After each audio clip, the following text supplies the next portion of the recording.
Hello good morning students. आज ये last topic होगा डिटर्मिनेंट का, है ना। इससे पहले हम लोग बेसिक्स और सारे जितने भी कैलकुलेशन और प्रॉपर्टीज़ फलाना ढिकाना जो भी है यार सब पढ़ चुके हैं।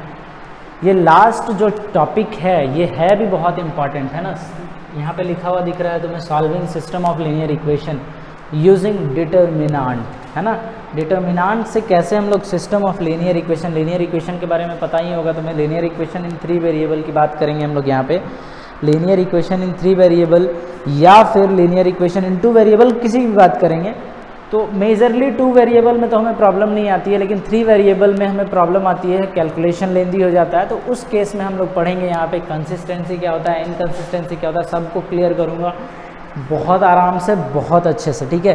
तो बने रहो, देखो। और ये सबसे अच्छी बात ये है कि ये टॉपिक इतना इम्पॉर्टेंट है कि जेईई मेंस एडवांस किसी भी इंजीनियरिंग एग्जामिनेशन में इससे क्वेश्चंस होते ही होते हैं। तो चलो स्टार्ट करते हैं बिना लेट किए हुए, है ना। क्या करते हैं, जैसे solving system of linear equation कहने का मतलब है क्या, पहले क्या करेंगे, consider the system of linear equation की बात करते हैं हम लोग, है ना। लीनियर इक्वेशन होता क्या है, linear equation, system of linear equation क्या होगा, a x plus b y plus a1 b1 plus c1 z equal to d1 लिख सकते हो ऐसा। दूसरा क्या है, a2x plus b2y plus c2z equal to d2।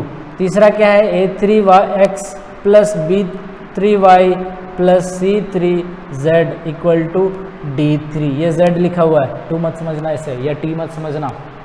अब देखो ये लीनियर इक्वेशन इन 3 वेरिएबल है ना, x y z, 3 इक्वेशन भी हमारे पास। ऐसे तो हम लोग अगर कैलकुलेशन पे जाएंगे तो इससे फाइंड कर सकते हैं इसका solution.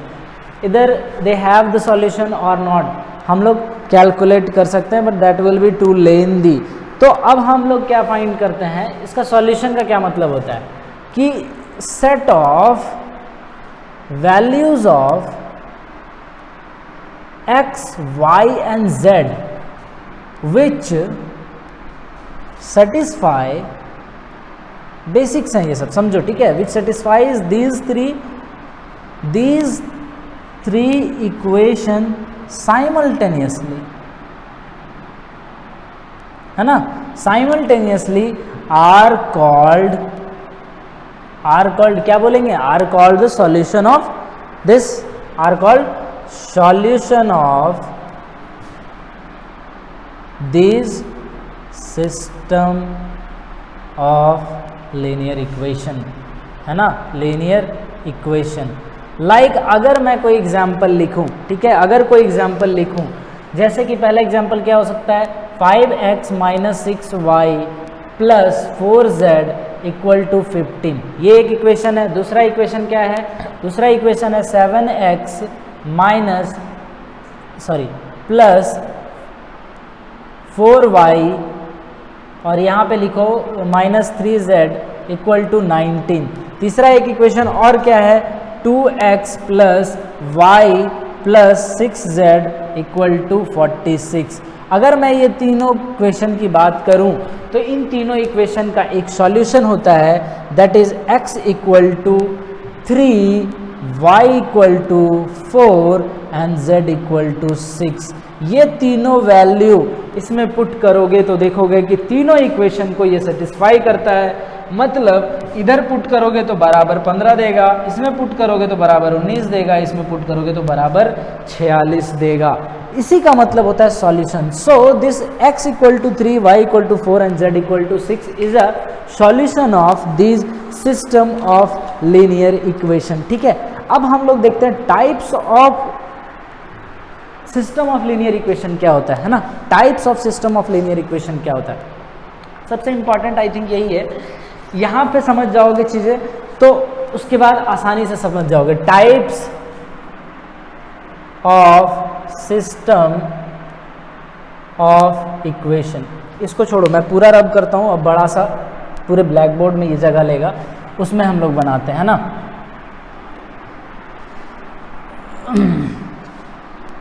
Types of system of linear equation.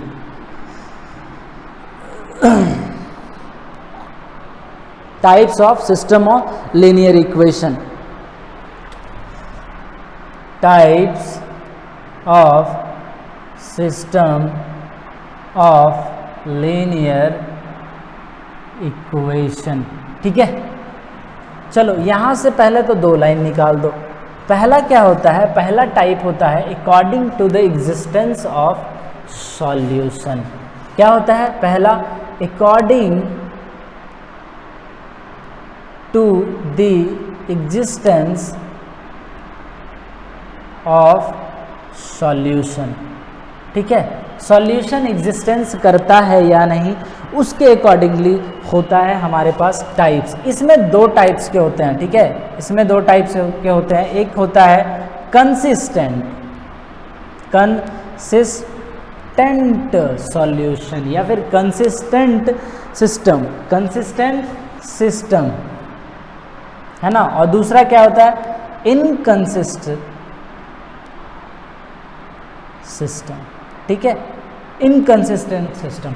अब देखो कंसिस्टेंट सिस्टम में अगर तीनों इक्वेशन का इकट्ठे में कोई सॉल्यूशन एग्जिस्ट करेगा तब उसको हम लोग बोलेंगे कंसिस्टेंट इक्वेशन, है ना, according to the existence of solution. अगर यहाँ पे क्या होता है, सॉल्यूशन एग्जिस्ट, क्या, वेदर यूनिक और नॉट, मतलब यूनिक भी सॉल्यूशन हो सकता है या फिर मेनी सॉल्यूशन भी होता है। बट यहाँ पे इनकंसिस्टेंट जहाँ पे भी लिखा हो इनकंसिस्टेंट, उसमें क्या लिखोगे, सॉल्यूशन डज नॉट एग्जिस्ट। क्या लिखोगे, सॉल्यूशन डज नॉट एग्जिस्ट। ये 2 टाइप हो गया, समझ आ गया। अब इसके बाद होता है according to the value of, दूसरा क्या होता है, एक तो देख लिए according to the solution exist और नॉट, है ना, according to the value of d1 d2 d3। समझे, ये क्या है, सिस्टम ऑफ लीनियर इक्वेशन लिखे थे तो तुम्हें याद है क्या क्या लिखे थे हम। सिस्टम ऑफ लीनियर इक्वेशन जब लिख रहे थे तो a1x plus b1 y plus c1 z equal to d1 लिखे थे, a2x plus b2y plus c2x equal to plus c2z equal to d2 लिखे थे। तो वही d1 d2 d3 की बात करते हैं। अब यहाँ पे इसके अकॉर्डिंगली 2 हैं। पहला क्या है, होमोजेनियस सिस्टम। ठीक है, दूसरा क्या होता है, नॉन होमोजेनियस।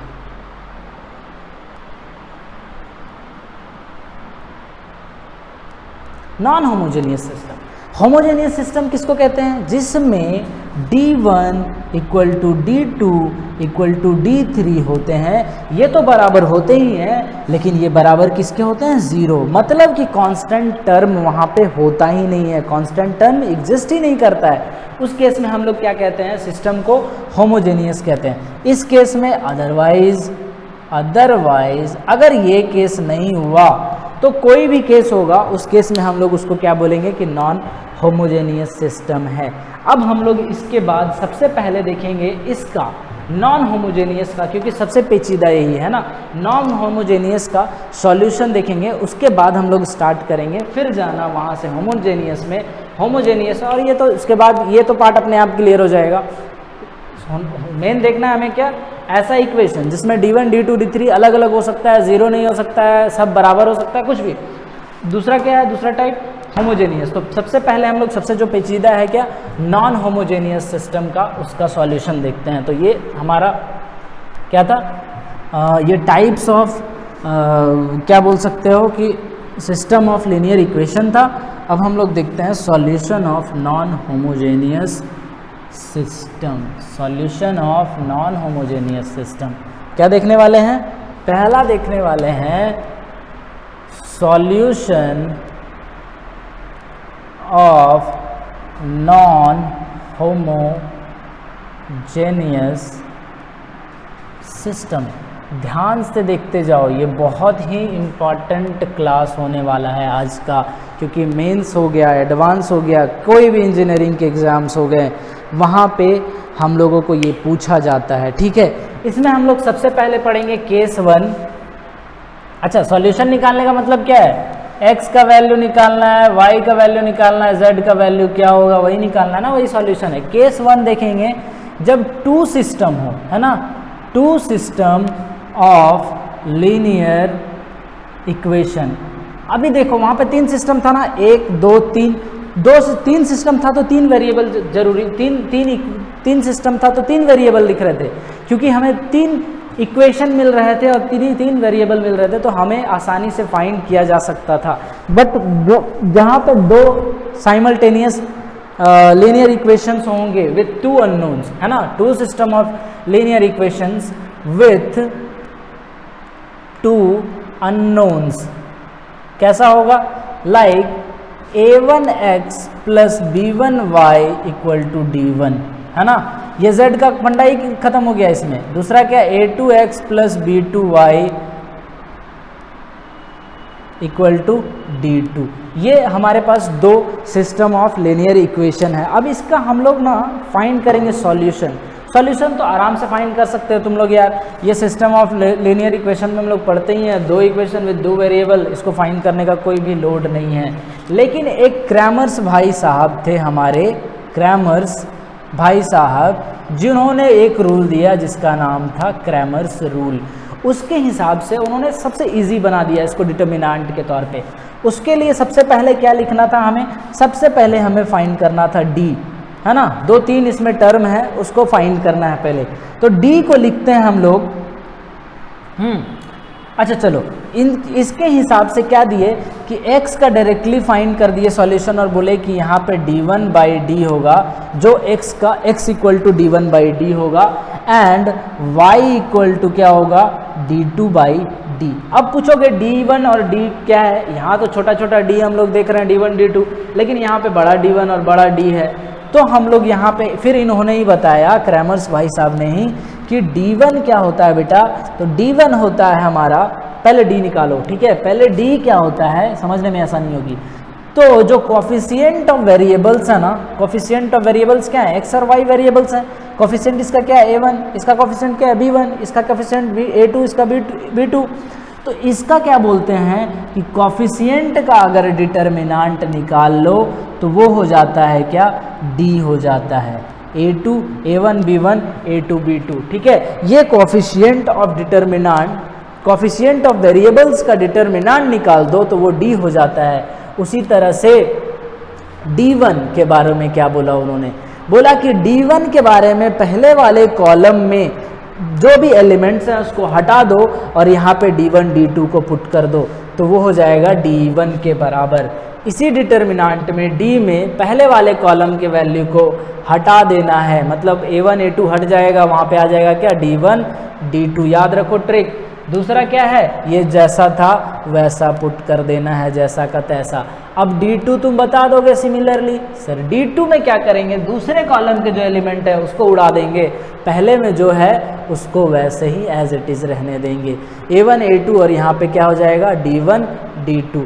तो ये डिटर्मिनेंट तो फाइंड करना सबसे आसान है, क्योंकि ये सब नंबर्स होंगे ना, लाइक 2 3 1 4 5 9 -9, कुछ भी नंबर्स हो सकते हैं, ये सब कांस्टेंट टर्म्स हैं। तो ये टर्म से हम लोग डिटर्मिनेंट निकाल सकते हैं and we can get the whole value, बहुत आसानी से बना सकते हैं हम लोग, x और y का वैल्यू फाइंड कर सकते हैं। सो क्रैमर्स भाई ने he made the solution of system of linear equation very easy and very आसान, ठीक है। अब इसके बाद हम लोग आ जाते हैं कंसिस्टेंसी और इनकंसिस्टेंसी क्या कहते हैं उसको, कंसिस्टेंसी और इनकंसिस्टेंसी कहते किसको हैं, ठीक है। अब इसके बाद आता है कंडीशन। यहाँ तो निकाल तो दिए हम लोग, है ना, निकाल दिए हम लोग सॉल्यूशन। अब क्या होगा, condition for the system, conditions for the system of linear equation to have, for the system of linear equation to be consistent, है ना, consistent, है ना, consistent। तो क्या होता है, सबसे पहले इसमें कंडीशन आता है एक, सबसे पहला क्या है, व्हेन d इक्वल टू 0। पहला क्या होगा, when d equal to not equal to 0, जब d अगर 0 के बराबर नहीं होता है देन हम लोग सबसे पहले क्या चेक करना है, d निकाल लिए। d अगर नहीं आया 0 के बराबर तो क्या बोलेंगे कि solution is consistent, then system is, इसका मतलब क्या है कि कंसिस्टेंट सिस्टम है ना, कंसिस्टेंट सिस्टम है। एंड साथ ही साथ it will have unique solution. क्या होगा, यूनिक सॉल्यूशन होगा। मतलब x इक्वल टू कोई पर्टिकुलर वैल्यू होगा तो बस वही वैल्यू होगा, y इक्वल टू कोई सॉल्यूशन होगा, y इक्वल टू कोई वैल्यू होगा तो वही वैल्यू होगा। दूसरा आ जाता है जब इसके बाद कोई कंडीशन ही नहीं है, d जब भी नॉट इक्वल टू 0 आ जाए तो इसके बाद सीधा हम लोग बोल देंगे कंसिस्टेंट सिस्टम है, मतलब सॉल्यूशन एग्जिस्ट करेगा। कंसिस्टेंट मतलब सॉल्यूशन एग्जिस्ट करेगा। सॉल्यूशन कैसा होगा, यूनिक सॉल्यूशन होगा, एक सॉल्यूशन होगा मात्र, दो सॉल्यूशन नहीं होगा, है ना। यूनिक सॉल्यूशन होने का मतलब क्या है कि ये दोनों तो सबसे पहले बता दो लाइन है, इक्वेशन ऑफ लाइन है। दोनों सॉल्यूशन होने का मतलब होता है कंसिस्टेंट है तो कहीं एक जगह ये ऐसे क्रॉस कर रहे होंगे। मतलब यहाँ पे दोनों का क्रॉस करने के बाद यहाँ पे क्या हम लोग निकाल सकते हैं, सॉल्यूशन, है ना। आगे चलो, d इक्वल टू जब 0 हो जाए and also and d1 equal to d2 equal to भी 0 हो जाए, समझ गए। d इक्वल टू 0 हो जाए एंड d1 और d2 इक्वल टू 0 हो जाए, तब इस केस में हम लोग क्या बोलते हैं, फिर से सिस्टम को कंसिस्टेंट बोलते हैं, है ना, कंसिस्टेंट सिस्टम। बट यहाँ पे एक जो है बात वो it will have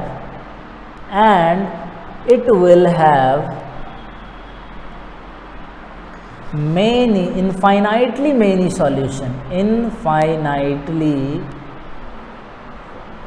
many solution, समझ गए। इनफाइनाइटली मेनी सॉल्यूशन बोलेंगे, मतलब इस केस में दोनों लाइंस कैसे होंगे, इस तरह के होंगे, एक पे दूसरा लाइन, एक पे दूसरा लाइन, दोनों ओवरलैप हो जाएगा। अब कितना सॉल्यूशन मिल रहा है, यहाँ सॉल्यूशन, यहाँ, इतने सारे सॉल्यूशंस हमें मिल रहे हैं, है ना। वो दो कंडीशन हुआ।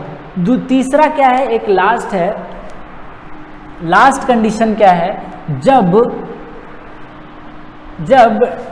तीसरा क्या है, when d is equal to 0 and one of d1 and d2 is not equal to 0, is non-zero, दोनों बोल सकते हो। दूसरा कंडीशन में क्या था, दोनों जीरो था, तीनों जीरो, मतलब d, d1, d2 सब।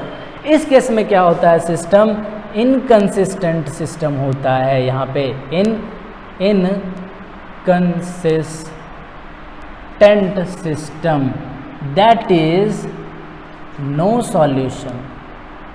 इसका मतलब क्या है, यहाँ पे अगर फिजिकली देखना चाहोगे इन दोनों लाइंस के बारे में, a1x के बारे में प्लस b1y के बारे में, b1y इक्वल टू d, और ये दोनों इक्वेशन के बारे में, तो कहेंगे सर दोनों सिस्टम, दोनों लाइंस क्या एक दूसरे के पैरेलल हैं, मतलब ये कभी दोनों को मिलेंगे ही नहीं, मतलब दोनों को नहीं मिलेंगे तो कोई सॉल्यूशन देंगे ही नहीं, ठीक है।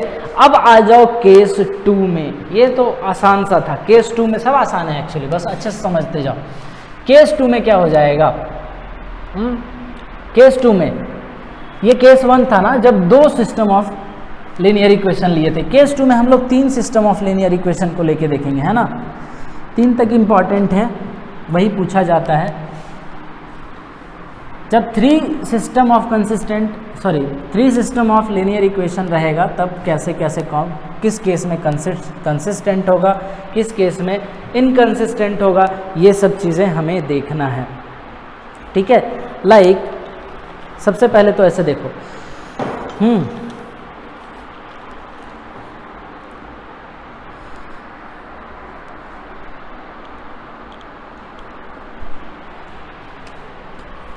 केस 2 देखना है ना। केस 2 में क्या देखना है, 3 सिस्टम ऑफ लीनियर इक्वेशन की बात करेंगे, मतलब a1x plus b1y plus c1z equal to d1, a2x plus b2y plus c2z equal to d2 and a3x plus b3 y plus C3 z equal to D3। ये ऐसा अगर 3 system of equation दिया हुआ है तो यहाँ से भी क्रैमर्स भाई साहब ने फिर आ गए। हाँ, क्रैमर्स का रूल हमेशा वैल्यू है। Cramer's according to Cramer's rule, है ना। क्रैमर्स का रूल क्या था? क्रैमर्स साहब का रूल ये था, क्रैमर्स रूल क्या था? x इक्वल टू था d1 एज इट इज, जो पहले था d1 by D, y equal to d2 by D and z equal to d3 by D. अब तुम निकाल सकते हो ना d और d1 और d2। d क्या हो जाएगा? सारे कोफिशिएंट के डिटर्मिनेंट a1 a2 क्या है ये? a1 b1 c1 a2 b2 c2 a3 b3 c3, ये d है। अब फर्स्ट कॉलम को उड़ा दो, हटा दो, कहीं एलिमेंट्स को भेज दो कहीं नानी के घर इसके छुट्टी में, लॉकडाउन में, तो यहाँ पे आ जाएगा क्या? d1 d2 d3। उसी तरह से d1 निकाल दोगे तो क्या निकलेगा? फर्स्ट कॉलम को भेज दो इसके नानी घर, मतलब, और यहाँ पे डाल दो d1 d2 d3 और बाकी एज इट इज हो जाएगा b1 b2 b3 c1 c2 c3। इसी तरह से यहाँ पे निकाल दोगे फिर तुम, अगर d2 इक्वल टू क्या हो जाएगा? सेकेंड कॉलम से हटा दो, सेकेंड कॉलम से क्या करोगे? हटा दोगे b1 b2 b3 को, भेज दोगे इसके नानी घर और d1 d2 d3 को वहाँ पे ले आओगे a1 a2 a3 d1 d2 d3, यहाँ पे c1 c2 c3। उसी तरह से फिर यहाँ पे d3 निकालोगे तो ये भी वैल्यू उसी तरह से निकल जाएगा। ये क्या लिखोगे? a1 a2 a3 b1 b2 b3 और यहाँ पे d1 d2 d3। समझ गए? ये बना सकते हो तुम लोग अपने भी, कोई बड़ी बात नहीं है, वो बहुत बड़ी चीज़ नहीं बता रहे हैं हम, छोटी छोटी चीज़ें बता रहे हैं। अब ये निकल गया, हाँ, ये सॉल्यूशन भी निकल गया, लेकिन कंडीशन फॉर कंसिस्टेंसी और इनकंसिस्टेंसी आते हैं। तो पहला क्या है? Condition for a system to be consistent और कंडीशन फॉर कंसिस्टेंसी क्या है? पहला क्या होगा? अगर d नॉट इक्वल टू 0 रहा तब तो सिस्टम फिर से वही जो पहले खेला था वही रहेगा। d नॉट इक्वल टू 0 है मीन्स सिस्टम क्या है? कंसिस्टेंट सिस्टम है बाबू, कंसिस्टेंट सिस्टम है मीन्स होगा क्या यहाँ पे? यूनिक सॉल्यूशन, दैट इज, और यहाँ पे क्या होगा?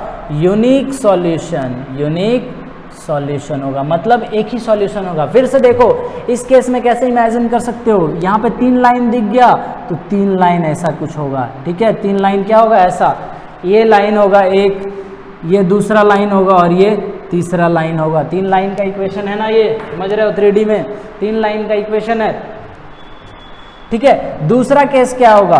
दूसरा केस होगा जब d इक्वल टू 0 हो and d1 equal to d2 equal to d3 equal to 0 हो।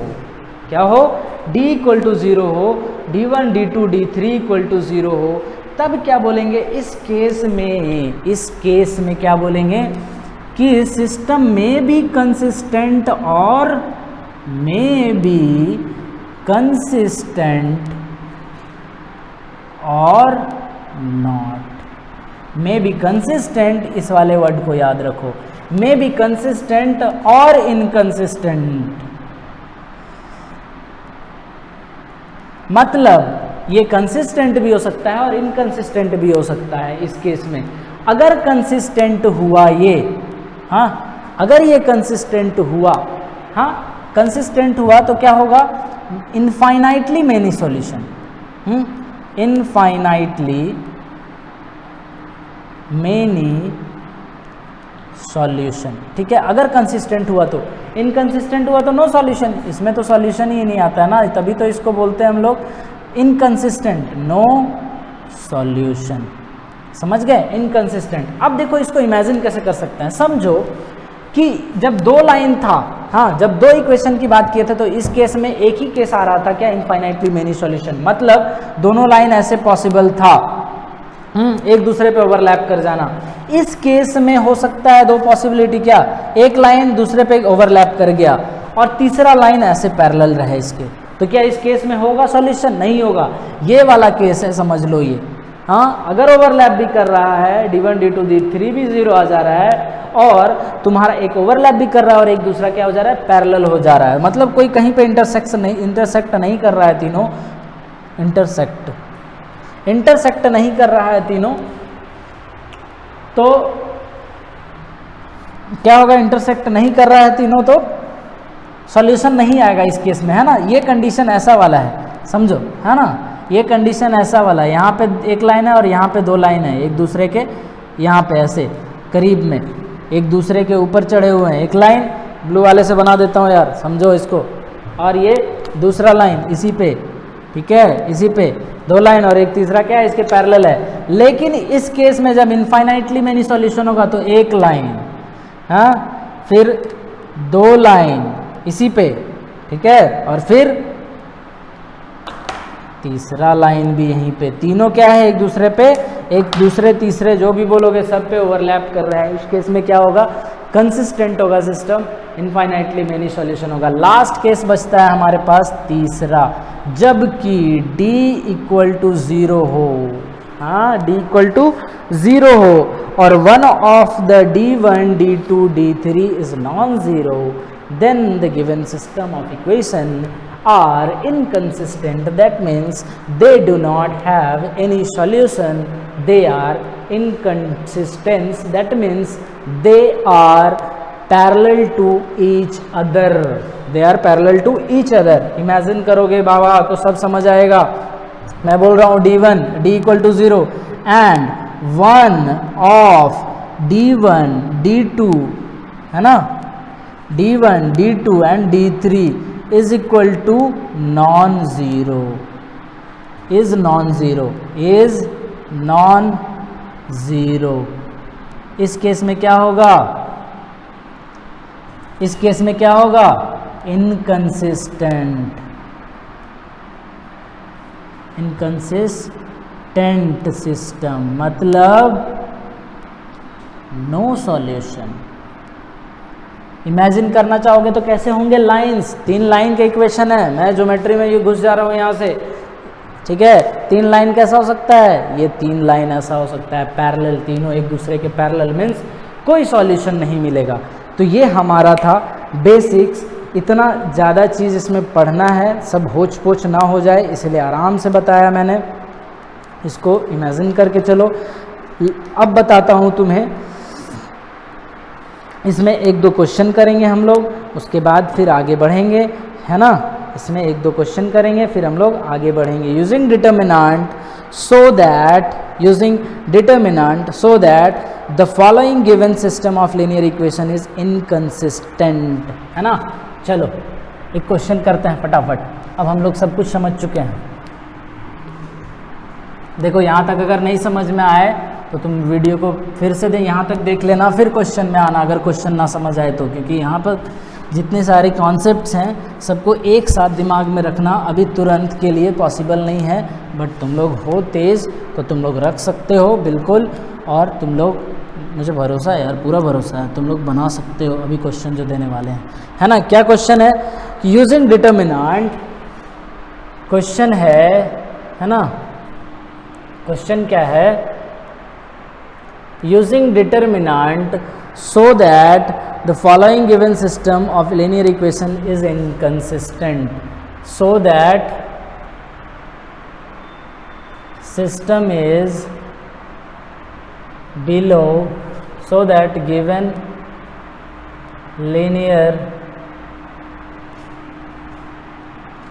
system is of linear equation is inconsistent, है ना।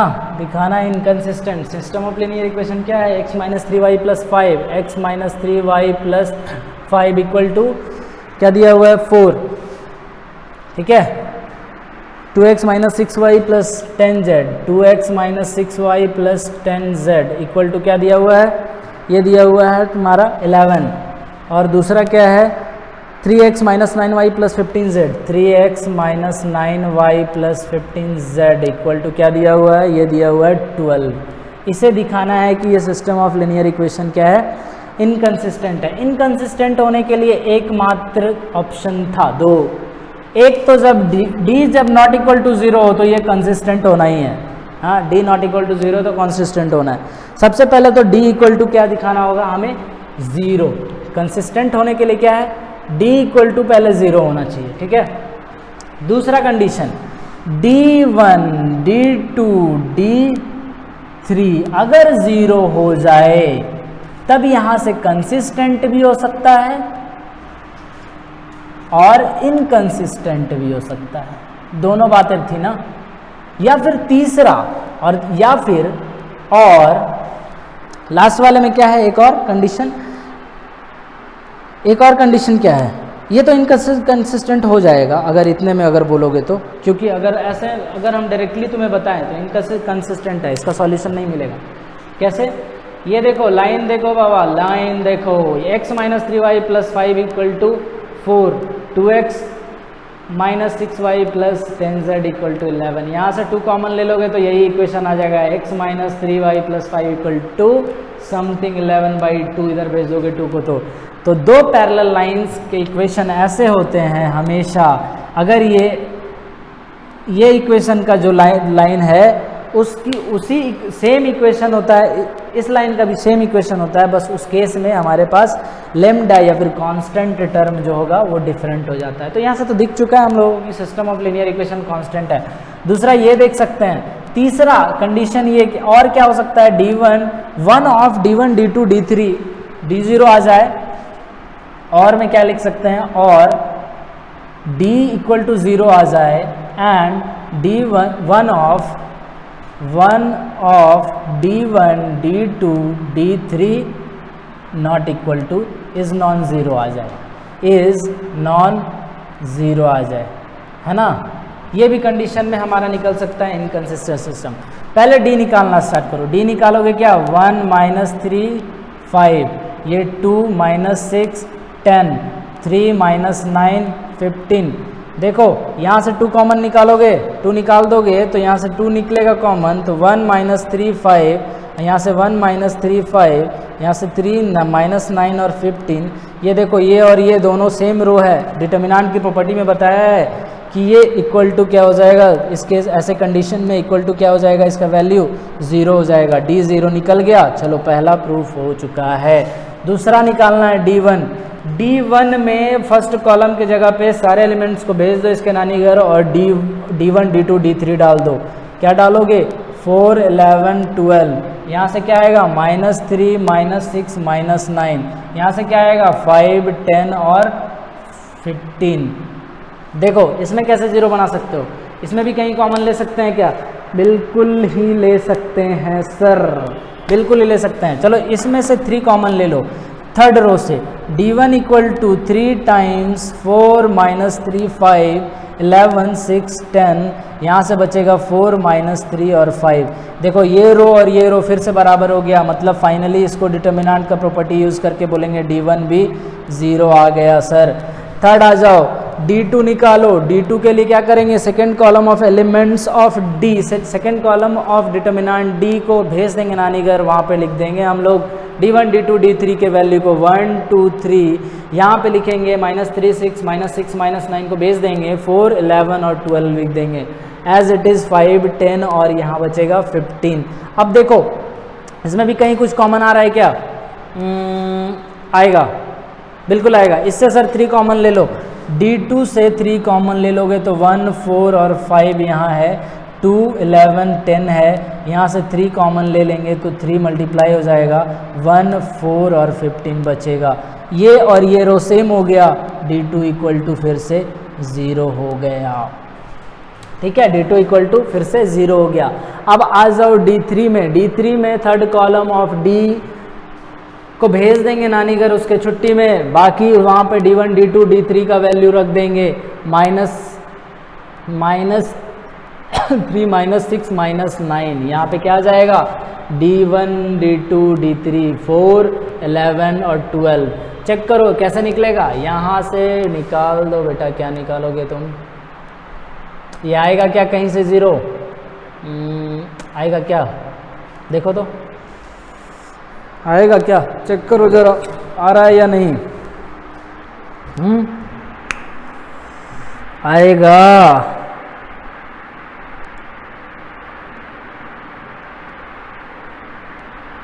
आएगा या नहीं आएगा बच्चे?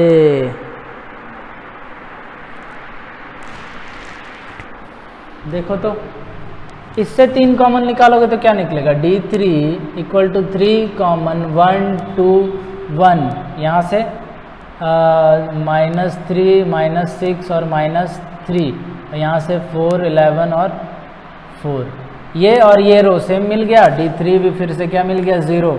अब आ चुका है कंडीशन हमारे पास क्या? D इक्वल टू 0 है यहाँ पे, D1 इक्वल टू 0 है, D2 इक्वल टू 0 है एंड D3 इक्वल टू 0 है।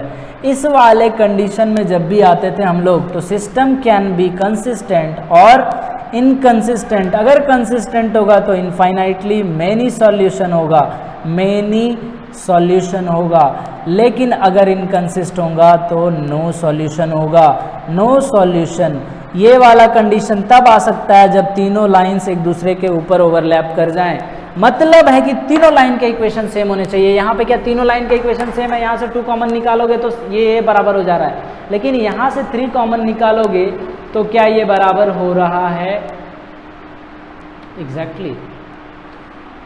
Oh my goodness, can be inconsistent.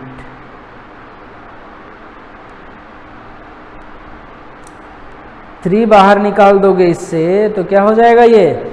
अब ये तो कंसिस्टेंट है, हाँ, क्योंकि तीनों लाइन एक दूसरे के पैरेलल है ना बॉस।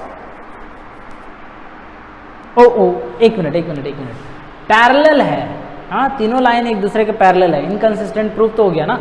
अगर ये लाइन सेम होता एग्जैक्टली, ये डेटा भी इधर भी, क्या होगा? देखो ये वाला लाइन इससे तीन कॉमन निकालोगे तो क्या बचेगा? यहाँ से 3 कॉमन निकालने से x - 3y, देखो समझा रहा हूँ, यहाँ तक तो समझ आ गया ना? इसको मिटा रहा हूँ, ठीक है? बहुत ही अच्छा क्वेश्चन है ये, बहुत ही अच्छा क्वेश्चन है ये, तो एकदम क्रीम क्वेश्चन निकल गया। पहला वाला इक्वेशन एज इट इज छोड़ दो, दूसरे वाले इक्वेशन को ऐसा लिख सकते हो 2 टाइम्स x - 3y + 5 = 11। मीन्स यहाँ से x, यहाँ से क्या होगा? x - 3y + 5 = 11/2।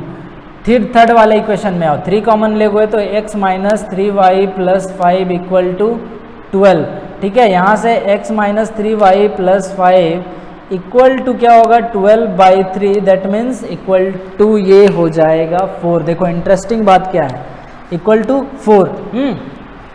ये इक्वेशन और ये इक्वेशन बराबर है, सेम इक्वेशन है ना? तो लाइन भी सेम होगा सर, पैरेलल क्यों होगा? सेम ही होगा, एक दूसरे पे ओवरलैप कर गया। दूसरा, हाँ, ये वाला इक्वेशन क्या यही है? नहीं, कांस्टेंट टर्म कुछ और है, लेकिन इधर वाले इक्वेशन बराबर है, मतलब ये इसके पैरेलल होगा। इस केस में 0 सॉल्यूशन मिलेगा कि नहीं मिलेगा? मैंने बताया है, इस केस में क्या होगा? इनकंसिस्टेंट होगा। अगर ये भी लाइन इसी पे आ जाता तो infinitely many solution, it may have infinitely many solution if this line will overlap with this equation, this line, these 2 lines, but in this case we are saying that the 2 lines are overlapping with each other, but one of the 3 line is parallel to the 2 lines। तो ये खूबसूरती थी यहाँ इस वाले system of linear equation में। तो हम लोग मेजर पोर्शन कर चुके हैं, है ना? एक लास्ट टॉपिक इसमें बचा हुआ है, वो हम चाहेंगे कि कंप्लीट कर ही दे, लेकिन एक और लेक्चर ले लेंगे, उसमें हम लोग कंप्लीट करेंगे, ठीक है? ओके, तो ये था हमारा आज का लेक्चर, यहीं तक रहने देते हैं। नेक्स्ट लेक्चर में हम लोग नॉन, देखो यहाँ पे क्या कर चुके हो, अभी तक हम लोग क्या फाइंड कर चुके हैं? अभी तक हम लोग फाइंड कर चुके हैं, हम लोग देख चुके हैं क्या? नॉन होमोजेनियस के बारे में पढ़े हैं ना? अभी तक होमोजेनियस के बारे में नहीं पढ़े। होमोजेनियस पढ़ेंगे जब ये तीनों वैल्यू 0 हो जाएगी, उस केस में पढ़ेंगे। नेक्स्ट क्लास में हम लोग देखेंगे होमोजेनियस इक्वेशन।